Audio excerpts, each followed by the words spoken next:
Hello team, welcome to another ATP Geopolitics video with myself, Jonathan MS Pearce. Ukraine War News Update, first part thereof for the 1st of July 2024.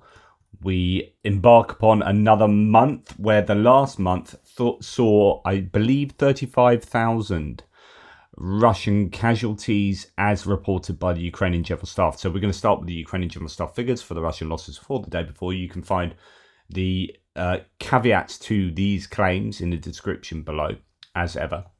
1,110 personnel lost is pretty much where we've seen it, give or take, over the last few weeks.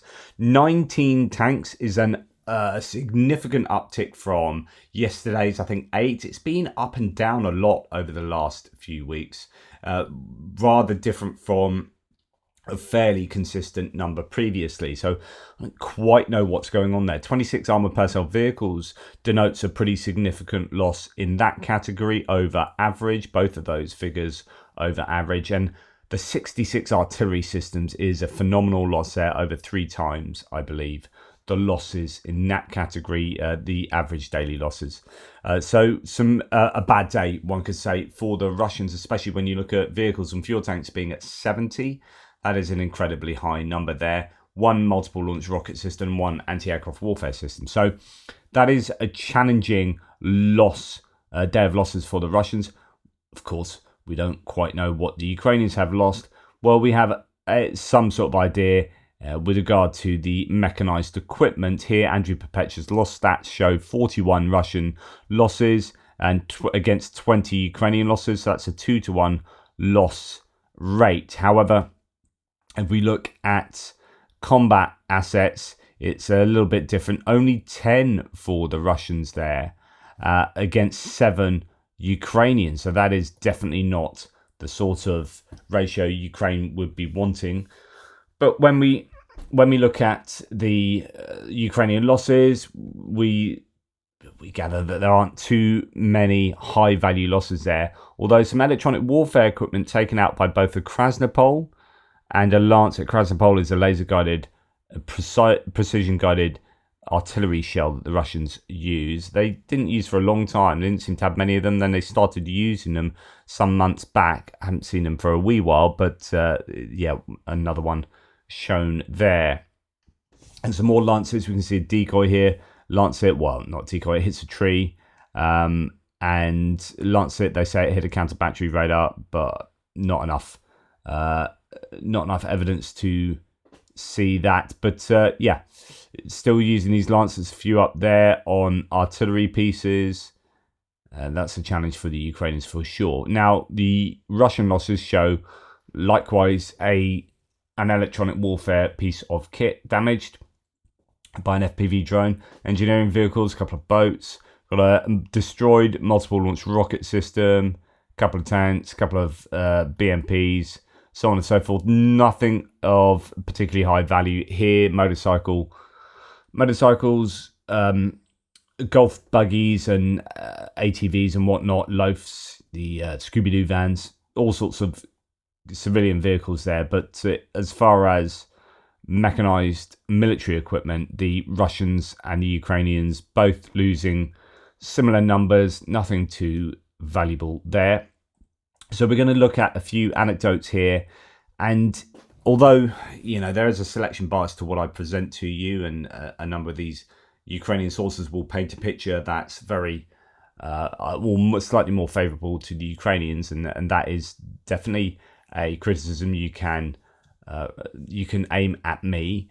But I do think there are just more of these sorts of video attestations and testimonies coming from the Russians and from Ukrainians. I think it is a really challenging situation, particularly in certain areas of the front line. So here we have some more Russian soldiers, this time in again actually in the Vovchansk area. So let's listen to what they say here. Quote, "We are servicemen of the 1009th Regiment. I am Yevgeny Valetov, This is my brother Igor Valatov. Yesterday, we went on to the assault on Vovchansk. We didn't succeed in the assault. Everyone was injured. Someone ran away. I don't know their further fate. Perhaps they were wounded, possibly killed. My brother and I were wounded. We were all wounded. We were able to provide first aid to ourselves and get out into the forest. Our commander says that tomorrow we need to go on the assault again. But in what condition will we go? Everything hurts. We're all wounded and we simply have no strength. I appeal to the military prosecutor's office, to the president of the Russian Federation. Please solve this issue. Why send wounded, exhausted people into battle? It's just to send us to our deaths. So assuming this is bona fide, it's not some kind of psyops, and it seems to be the case. There's so many of these coming from different places, people saying who they are, saying we have seen the leaked footage of like a crippled assault unit who are basically people that have been really badly injured. They're going to be sent back in.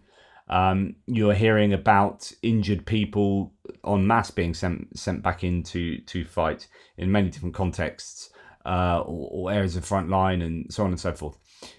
This is definitely a thing that the Russian forces are, or the Russian personnel are being forced to do to fight when otherwise not fit to fight.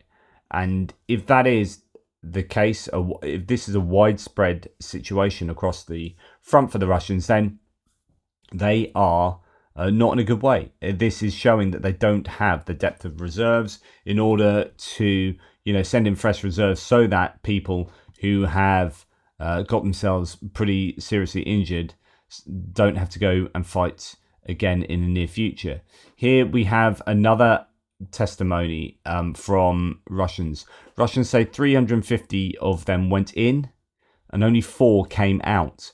Another video, 506th Regiment, 2nd Battalion, Assault Detachment, Unit number 01005 in the Avdiivka direction. Quote, they, the Russian commanders, want to send us back.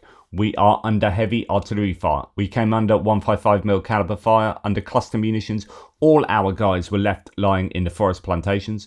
We were deceived. We were sent for meat. We were surrounded by the Ukrainians and they defeated us. We are all survivors, they complain in that video.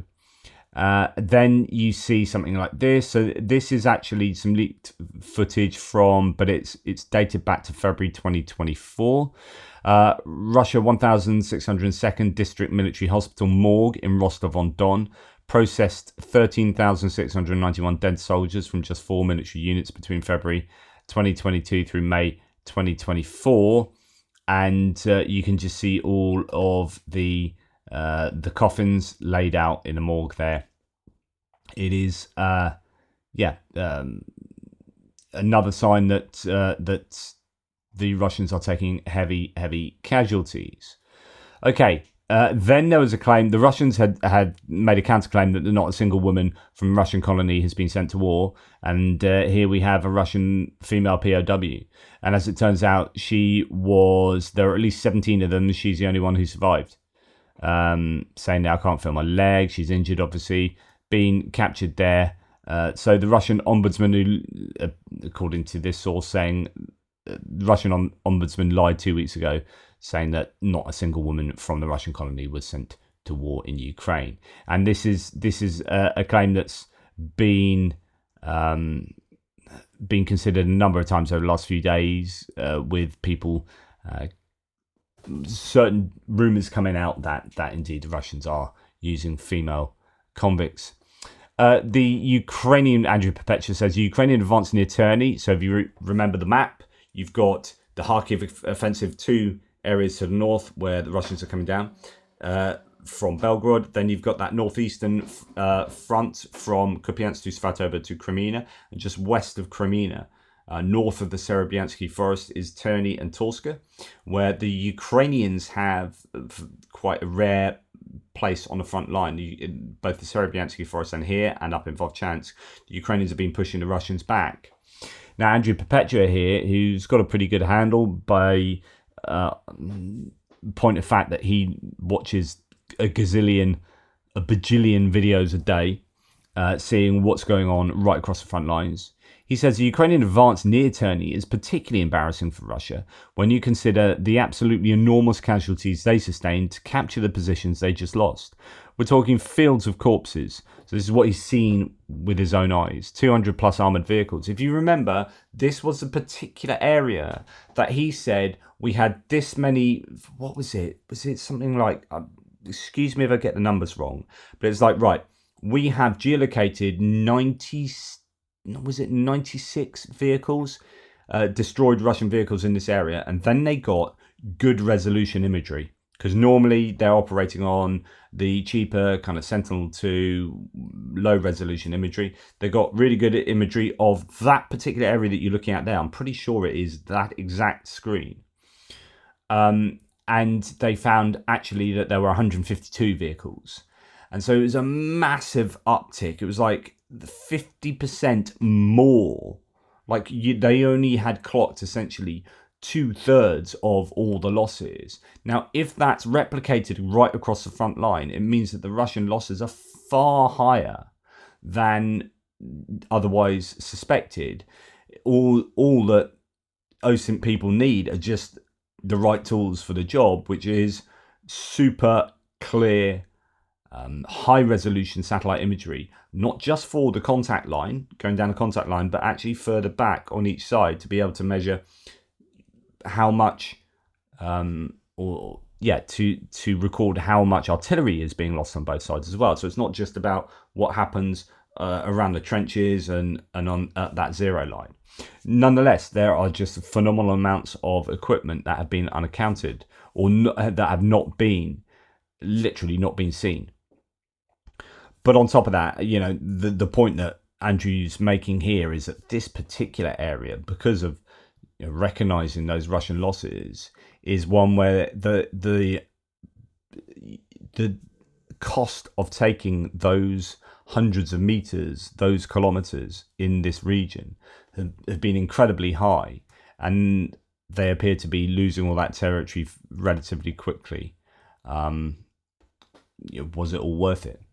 There's a reported HIMARS strike on a troop gathering in Pervomaisk, although some claiming that actually that footage is from earlier this month. But there could have been a large troop accumulation taken out there. Now, this is a question I've been discussing a whole bunch of times, which is, when you see things like golf buggies and motorbikes, is it because they're the most optimal vehicle that the Russians could be using, or is this a sign that the Russians are desperate, so they're having to use these vehicles? And I think it's the latter. I think the Russians have not got enough mechanized equipment, and so they're having to use golf buggies and motorbikes. However, it doesn't mean that sometimes these pieces of equipment can have their own competitive advantage over using other bits of equipment. For example, if you've got 15 motorbikes charging at you with soldiers obviously riding them and with their guns and whatnot and grenades, right? They're all driving at you, 15 motorbikes separate from each other, or one APC with 15 people slammed in and sitting on top. It's easier to take out that APC and take out all 15 people at once than it is to take out 15 motorbikes coming at you. So CJ here, who is associated with Touchny as well. I joke often about scooters, but these motorcycles and buggies are no joke. In an age where speed is security, can you synchronize and integrate danger close fires within a 15-second window as your infantry crosses a field? If you don't know, you better start training. In other words, it sounds a bit Mad Maxy, but actually, you are getting 15 troops across minefields without blowing up on mines, fairly quickly. And if you let's read from this article. I don't know the provenance of the source article here, but the content is interesting. Sometimes the bikers get through if Russian artillery bombardments succeed in preventing Ukrainian soldiers from poking their heads above the trench. So this is what you need. This is what usually happens with combined arms maneuvers, is that you suppress the enemy by hammering them with artillery and mortars and so on and so forth, and maybe aviation, so that they can't poke their heads above the trench lines, or they can't come out their dugouts, which gives the infantry time enough to get as close as possible. But the problem is, the closer you get to your own bombardments, the more likely you are to be hit by your own artillery. So at some point, the artillery has to stop to allow those infantry to advance that final part. And what then will happen is the enemy troops poke their heads up, and then you're advancing that final part, and then you're then being shot at by the enemy troops who are poking their heads out the trenches. But if that final part is being done on motorcycle, then you're going to get from there to the trenches far, far quicker. And it's a smaller amount of time between your own artillery stopping, bombarding, and suppressing the enemy in the trenches. There's a smaller amount of time from that happening and you getting to the trenches. And so there's a real advantage here for people to use quick motorbikes to do that final stage. The tactic solves, though, at great risk, a key tactical challenge of the war in Ukraine for both sides: how to cross a mined open field while observed by drones and under artillery fire. If they make it across the field, the riders cast aside their bikes, enter the Ukrainian trench and engage in close combat on foot. Quote, they jump off and start shooting, said a Ukrainian sergeant from the 47th. These buggies and motorcycles are fast and fly right into our tree lines. End quote. Like the wave of infantry assaults that Russia used to capture Bakhmut last year, the motorcycle assaults result in huge casualties, Ukrainian soldiers say. These attacks have not supplanted the Russian military's employing of its blunt advantage in numbers of artillery guns and quantity of ammunition to advance. It is an additional tactic. The use of cheap disposable dirt bikes and buggies helps conserve Russian armoured vehicles as the Russian military resorts to drawing on stockpiles of outdated tanks dating to the Cold War. So it is suboptimal, but there are some advantages you can gain from using such vehicles. And indeed, here we have a suboptimal maybe solution, or maybe it's optimal, I don't know, but old school solution to the problem of drones, these reconnaissance drones far behind a contact line. And I've talked to you about the use of the Ukrainian Yak-52.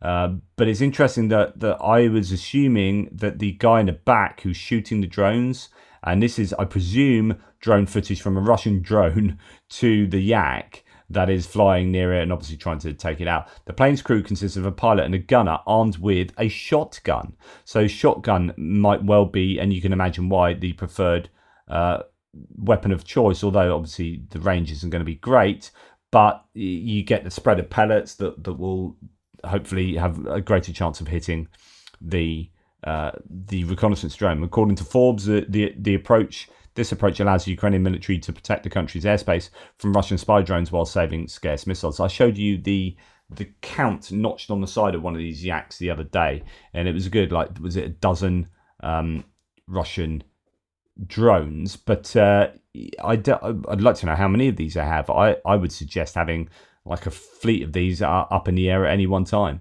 Andrew Perpetua then said, this is pretty horrific what we're going to say, or what he says here, but I think it's worth reminding ourselves of how Russia go about prosecuting this war. We've seen that with regard to prisoners, where there seems to be two different ways of treating prisoners. We'll return to that idea in a wee while. But it's also the way that the Russians conduct their strikes with FPV drones and IED dropping drones. We've seen this along the Dnipro River in the Kherson Oblast, where the Russians have been indiscriminately targeting civilians with their drones, knowing that they're civilians, and it is horrific. And Andrew Perpetua rails against that so often. And here's another example. Andrew Perpetua says, well, I just found an infuriating video. I can't post it because the end zooms in on a dead man, but I will describe it to you. A Ukrainian civilian looks at a Russian drone and gives it the finger. The Russians then sent 4 FPV drones into the guy's house, then went around town destroying every civilian car they could find. Eventually, they wounded a guy and kept dropping grenades on him until they cracked his skull open, and zoomed in on that. That's what the Russians busy themselves with doing. Targeting civilians in a horrific manner. And Andrew Perpetua sits and watches those sorts of videos day in, day out. I hope that he's psychologically healthy enough and that this war doesn't ruin him as a human, because it's doing a pretty good job of ruining many other humans. And who's responsible? Russia. There's no two ways about it. And indeed, moving on to distance munitions here. Today, Russia flung a 500 kilogram bomb into the Novopochta sorting center. Yet again, I think they are strategically doing this. I think this is a systematic approach to the post office that's done. This is a private post office. It's a really good job of getting stuff around Ukraine. So very important for Ukrainian logistics. They've slung yet again a 500 kilogram bomb into a Novopochta sorting center of the Slobid district in Kharkiv. One man died, 9 more were injured, including an 8-month-old baby. So Kharkiv there has been hit, one would presume very purposefully. And this is what your post offices look like when Russia is your neighbor, says Jay in Kiev, with video of that strike just after it happened, and flames still roaring. A cloud of smoke rising over Obolonsky district in Kiev following reports of Russian strikes with the Na-500 Iskander cruise missile, or more than one, several minutes ago, said Status 6 yesterday. So Kiev was targeted, or at least a district of Kiev there. Tim White says 5 people needed treatment in Kiev. Russia fired cruise missiles that were intercepted by air defense, but fragments fell onto an apartment block and started a fire.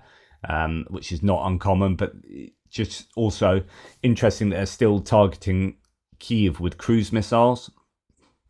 And then in Dnipro, bad news came out there yesterday. 7 people were injured in a Russian ballistic missile attack. Reports the head of regional military administration there, quote, a shop was damaged in a residential area. Roofs and windows in private houses and high-rise buildings were damaged. The information is being clarified. And later we understand that Russia launched 3 ballistic missiles into the city of Dnipro. Russians carried out another large-scale terrorist attack on Dnipro, says Ukrainian review. In the epicenter of the impact, windows, roofs and parked cars were damaged. Civil public infrastructure was also affected. And of course, there's no military target there. This is, these are ballistic missiles slamming into a civilian area. Just anyone, like I was looking at Colonel Douglas McGregor. He's not even allowed to use Colonel anymore, isn't he? I think he's had that stripped by the American army because he's just a Russian puppet, right? And you still have the occasional person getting sucked in. I think most of us now know, unless you're an actual Russian troll, most of us know that Colonel Douglas McGregor isn't worth the time and effort to debunk. But I just did pass over his Twitter handle, and he's retweeting Russia Today segments on sort of biolabs or chemical weapons, complete Russian propaganda about the Ukrainians and Americans, blah, blah, blah. And you've got a former American military man spouting that, just overt, egregious Russian propaganda.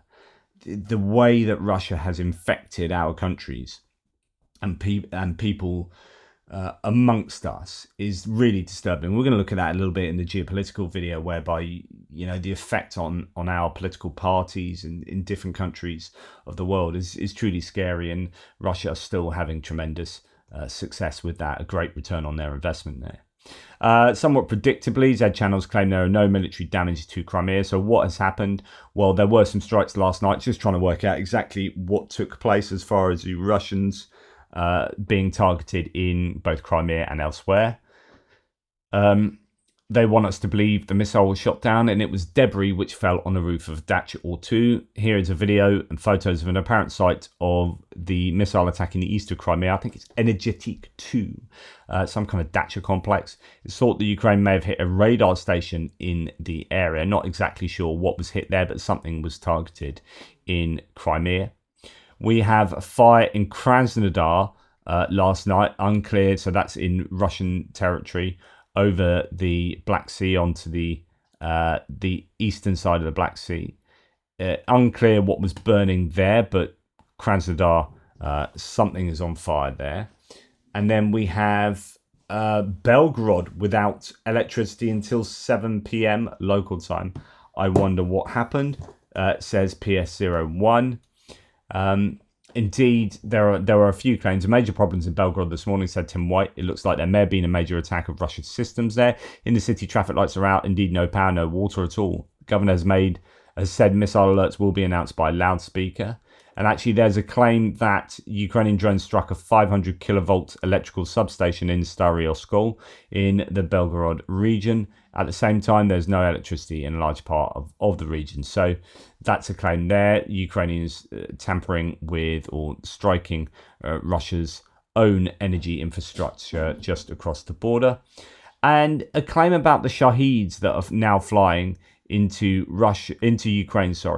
They're flying at an altitude of 1 to 1.5 kilometers up into the sky compared to their previous altitude of 1 to 200 meters. So you would hear the moped sound of those Shaheeds, and you'd be able to shoot them relatively easily with small arms fire machine guns on the back of a truck. Now they have adapted and have started flying 1 to 1.5 kilometers, which means the Ukrainians have to use much more expensive equipment to take them out, arguably. This is according to a Ukrainian fighter from the Mobile Fire Group. The change in altitude requires different equipment to shoot them down. Although you can still shoot them down probably with some of your heavier machine guns and your Gepards and whatnot, it does make it more difficult to go about doing so.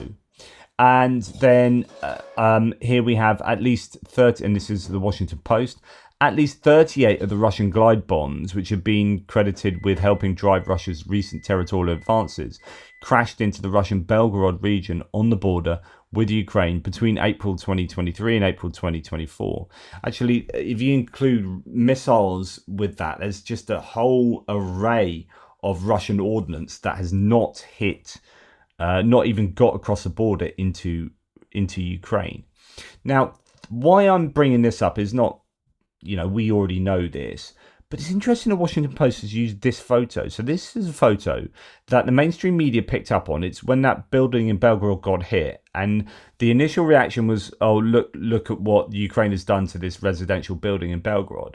And now that picture is being used, and I think it was the New York Times that last used that picture, and I said, please, can you complain about that, because it was really irresponsible. Because it insinuated that Ukrainians had carried out that attack, and there was no. You actually saw that explosion. It looked like it was an explosion inside the building, or at the very least from the other side of the building, which is the wrong side for Ukraine to be attacking. And actually, if they're including that picture there to talk about Russian glide bombs hitting their own stuff, then the implication is that that building was indeed hit by Russia themselves, and rather than being an explosion inside the building, might well have been a glide bomb hitting it from the other side, from the side where the Russians are flying at Ukraine from. And so, it'd be really nice if mainstream media just hold out from reporting initially until they just get a slightly better idea of what's going on, rather than just jump onto whatever Russia say, and Russia get their narrative out very quickly. Just hold on, and then when they do find out that there needs to be a correction to that, are very obvious about correcting those initial claims. We've seen this previously over the last week due to supposedly hackers taking out the traffic systems in Crimea. There was a queue of 800 cars. The previous one was 400 cars, now 800 cars on the Crimean bridge. Now, there might be issues to do with holiday making anyway. I don't know if the Russians are still sending people to go on holiday into Crimea, considering the beaches there, as we've seen recently, aren't the safest places to hang out and get your suntan. You're more likely to get not burnt by the sun, but burnt by a explosive from a fragment of a cluster munition. But anyway, yeah, I don't know whether there's compounding issues there, but Crimea is suffering in terms of traffic. And here, talking about that newspaper idea, actually, Dr. Vasilina Orlova says, did any major newspaper come out with the photographs of emaciated Ukrainians in Russian captivity? If Russian POWs were exchanged in a similar state, all outlets would write about it by now. It would be a major scandal. This is such an important point. We have become so normalized, desensitized to Russia's horrific activities that mainstream media outlets don't no longer kind of report some of the horrific things that happen. And yet, as soon as Ukraine puts even half a foot out of place somewhere, they're onto it, right? Who's been reporting on the fact that these prisoners being swapped? Who's been reporting, like, in a major way, that all the Ukrainian prisoners come back emaciated, and the Russian prisoners are perfectly healthy and have been in contact with their families? Like, just, it's really frustrating. And just going to leave you. I know I did a tribute last night, just to remind ourselves, and also to say that there, I think Greg is going to be doing some fundraising for his family going forward. But there's also Project Constantine. I'll put this link in the description to the video. Thank you so much to everyone who's donated to our fundraiser for the 67th Brigade so far. That's for Project Constantine, which is Pete's own kind of project. But let's leave you with his words here. I'm ashamed to be a Westerner. I'm ashamed to be a Westerner. Sorry, the context, this is back in the wintertime when particularly the US had not been providing aid to Ukraine. I'm talking to planet Earth today. I'm talking to Western governments today. On behalf of my Commander-in-Chief, President Volodymyr Zelensky of the sovereign, peaceful nation of Ukraine, I'm absolutely ashamed to be a Westerner today. What in God's name do you think you people are doing, drip feeding and delaying this desperately needed ammunition for Ukraine? What are you trying to achieve? Do you not know that God sees everything that you are doing? Do you think there are 77 virgins in paradise waiting for you? There ain't, mate. There ain't. There is no paradise like that. Tens and tens and tens of thousands of civilians have been butchered and are being butchered in this genocide, and yet you people just dilly and dally and pussyfoot around.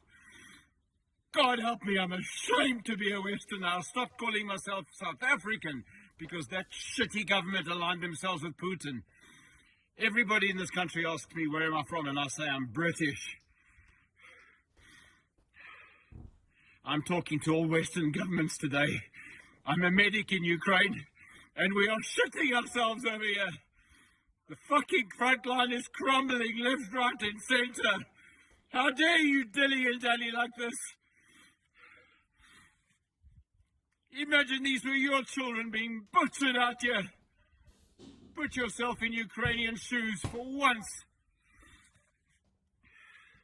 Get your act together, man. Your policies and your bullshit.